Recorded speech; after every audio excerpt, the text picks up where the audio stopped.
English medium school খোলা শুরু করলো, আর তার মধ্যে ইসলামিয়াত ঢুকাইয়া দিল। সুবহানাল্লাহ বলেন। তাদের সেই প্ল্যানে, ষড়যন্ত্রে তারা সাকসেসফুল হতে পারল না। 2 নম্বরে তারা আজকে যারা তা প্ল্যান করেছে, তারা দেখলো মুসলমানদেরকে নামাজ থেকে ফিরানো যাবে না, মসজিদ থেকে সরানো যাবে না। মুসলমানদেরকে যদি বলা হয় তোমাদের এই ছেড়ে দাও, ছেড়ে দাও, ইসলাম যা বলে তারা মানবে না। এমন একটা ষড়যন্ত্র করা হোক যাতে করে তাদের কোন ইবাদতই আল্লাহর দরবারে কবুল হবে না, দোয়া কবুল। তাদের দোয়া থেকে আমরা বাঁচবো একদিকে, তাদের বদদোয়া থেকে বাঁচবো, আর আরেকদিকে তাদের ইবাদত আল্লাহর দরবারে কবুল হবে না। তখন তারা বিভিন্ন ভাবে ব্যাংক তৈরি করে লাভ দেখাইয়া মুসলমানদের ঘরে ঘরে সুদ ঢুকাইয়া দিল। কি ঢুকাইয়া দিল? দেখলো এই সুদ যদি তাদের পেটের ভিতরে এক দানা ঢুকে যায়, 1 দিরহাম ঢুকে যায়, 40 দিন পর্যন্ত এদের কোন ইবাদত আল্লাহর দরবারে কবুল হবে? দোয়া কবুল হইব? কথা বলেন, দোয়া কবুল হবে? দোয়া কবুল হবে। এর জন্য আমরা কত যে দোয়া করতেছি, কোন দোয়া দেখা যায় আল্লাহর দরবারে পৌঁছতেছে? কত দোয়া করলাম বাবরি মসজিদের জন্য। কোন মসজিদের জন্য? বলে গেছেন? বলে গেছেন?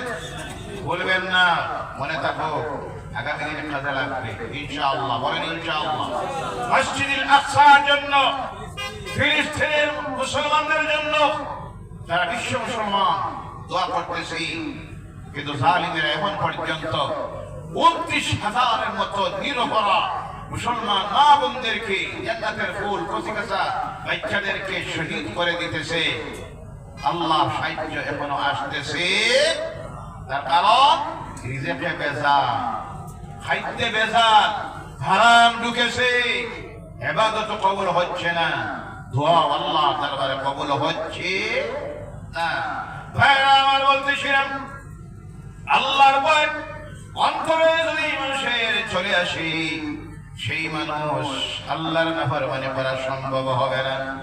আর এই অন্তরে আল্লাহর ভয় যখন চলে আসবে, সেই ব্যক্তির মুখ দিয়া হক কথা বাইর হবে, হক থেকে কখনো পিছনের দিকে যাবে না। আজকে আমার বলার উদ্দেশ্য হলো, আমার সমাজের মধ্যে যত ওয়াজের মাহফিলের অভাব নাই, প্রতিদিন আজকে বলা উপত্যকায় যদি আজকের দিনে একটা হিসাব লাগাইলে পরে দেখবেন কম পক্ষে আমার মনে হয় আজকের এই দিনে 30 থেকে 35টা মাহফিল শুধু বলা উপত্যকায় চলতেছে। বলুন আলহামদুলিল্লাহ। তাফসীরুল কোরআনের মাহফিলের অভাব নাই, ইসার উৎসবের মাহফিল চলতেছে, ঈদ মিলাদুন নবীর মাহফিল চলতেছে, শুক্রবারে সাহেবেরা আলোচনা করেন, তাফসীর করেন, শবে বরাতের রাত্রিতে হয়, শবে কদরের রাত্রিতে আলোচনা চলতেছে, মুহররমের 10 তারিখে আলোচনা হয়, এরপরে দেখা যায় ঈদের দিনে ঈদগাহর ময়দানে আলোচনা চলতেছে, আলোচনা চলতেছে। কিন্তু যেই হারে আলোচনা চলতেছে, সেই হারে আমার সমাজের মানুষের চরিত্র সংশোধিত হচ্ছে। তার কারণ হলো হক কথার অভাব, হক কথার অভাব। বাস্তবে যেটা বলার প্রয়োজন সেটা আজকে উলামায়ে কেরামরা বলতে পারতেছেন না। কারণ উলামায়ে কেরামরা চিন্তা করেন, যদি বেশি পড়া কথা কই আগামী বছর দাওয়াত হইতো, এই চিন্তাও কিছু আছে না নাই? যার ভিতরে থাকবে আল্লাহর ভয়, তার ভয়, সেই ব্যক্তি হক কথা বলতে গিয়ে কাউকে পরোয়া করবে। আজকে যে আমাদের চরিত্র সংশোধিত হচ্ছে না, গোলাম আর হচ্ছে না, গোলাম হওয়ার জন্য, চরিত্র সংশোধনের জন্য আল্লাহ বলছেন, ইয়া আইয়ুহাল্লাযীনা আমানুত্তাকুল্লাহ ওয়া কুলু কাওলান সাদীদা। ঈমানদারেরা আল্লাহকে ভয় করো আর হক কথা বলো, সত্য কথা যেটা আল্লাহ বলো। ইউসলিহ লাকুম আমালাকুম, আল্লাহ তোমাদের চরিত্র আমল এইটা যদি করতে পারো, 2টা কাজ। কয়টা?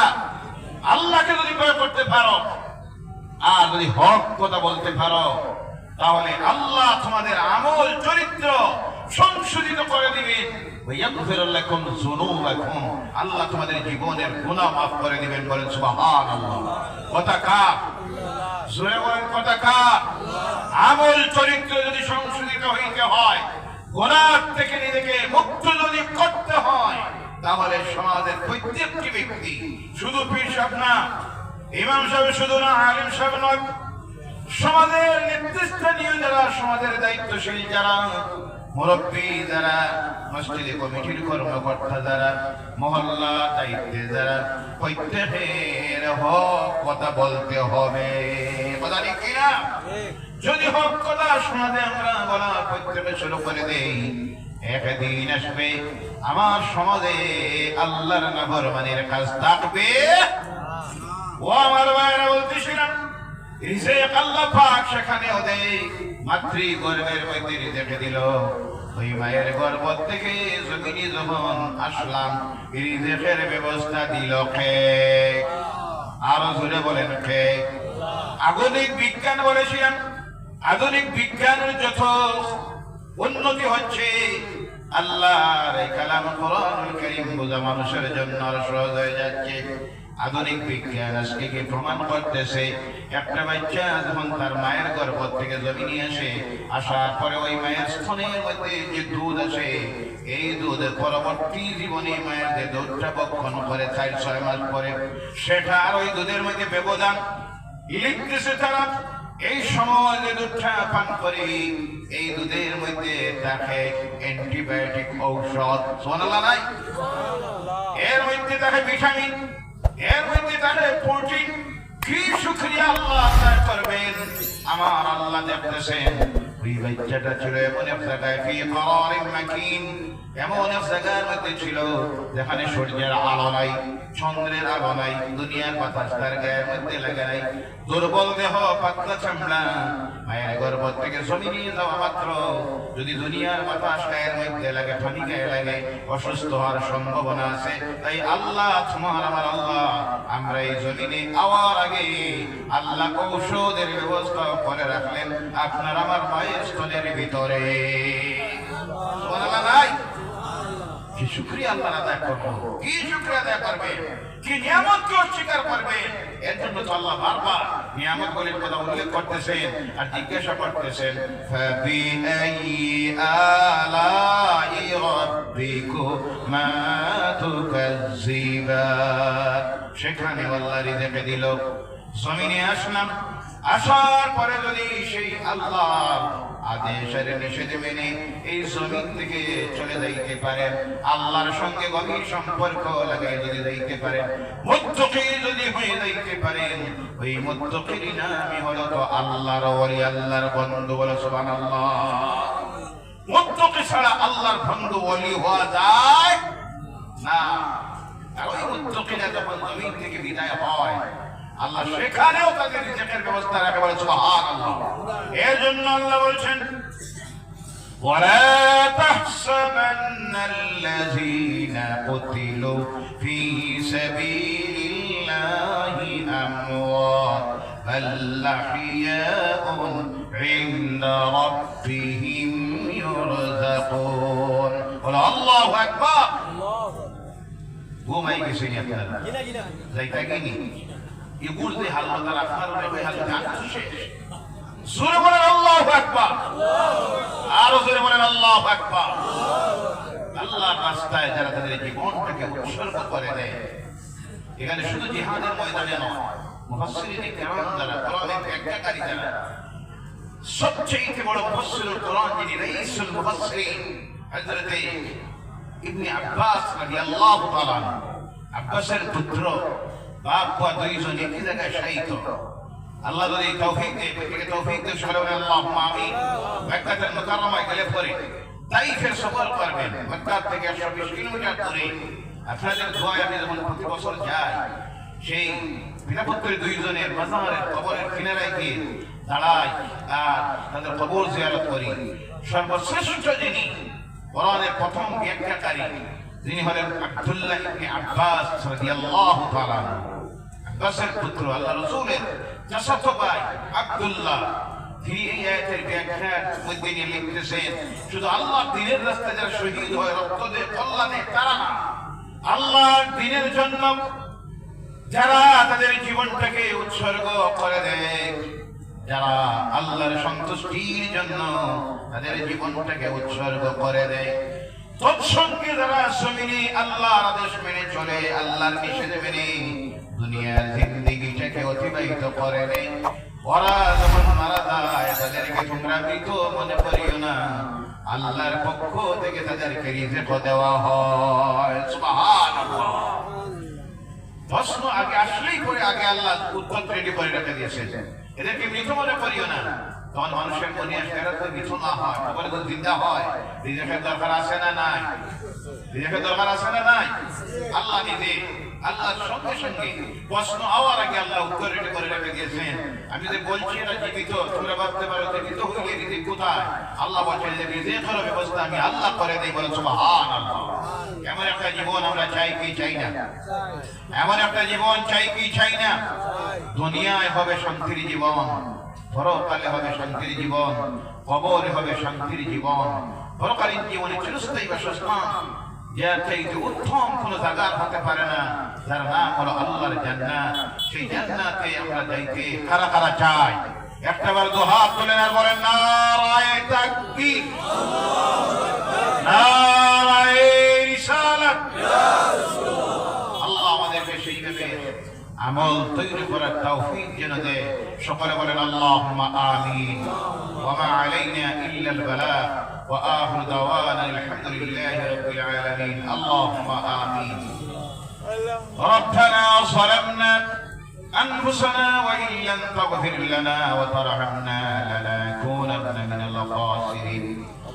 ربنا آتنا في الدنيا حسنة وفي الآخرة حسنة وقنا عذاب النار وادخلنا الجنة مع الأبرار برحمتك يا عزيز يا غفار يا رب العالمين. أي الله مبارك رجب মাস, যেই মাসে একটা মুবারক রাত্রি আছে, যেই রাত্রির নাম হলো লাইলাতুল মিরাজের রাত্রি। আল্লাহ এমন এক মুবারক মাসের আজকের এই রাত্রিতে এইভাবে আজিমুস শান মুবারক মাহফিলে আমরা এসে হাজির হয়ে তোমার কালাম কোরআনুল কারীম থেকে আমরা আলোচনা করলাম। আলোচনা যা শুনলাম, তোমার নামের জিকির করেছি, মদিনার হাবিবের দরবারে সালাত ও সালাম পেশ করেছি।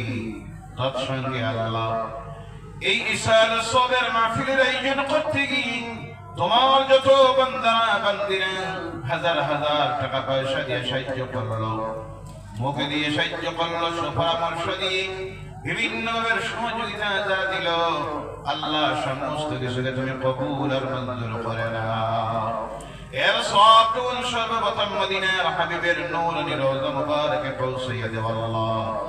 আয় আল্লাহ, সাহাবায়ে কেরাম থেকে শুরু করে শুহাদায়ে কেরাম, আউলিয়ায়ে কেরাম, উলামায়ে কেরাম, কুল উম্মতে মুহাম্মদী যারা অন্ধকার কবরের গাড়ায় চলে গেছেন, প্রত্যেকের কবরের সবটুকু তুমি পৌঁছাইয়া দাও।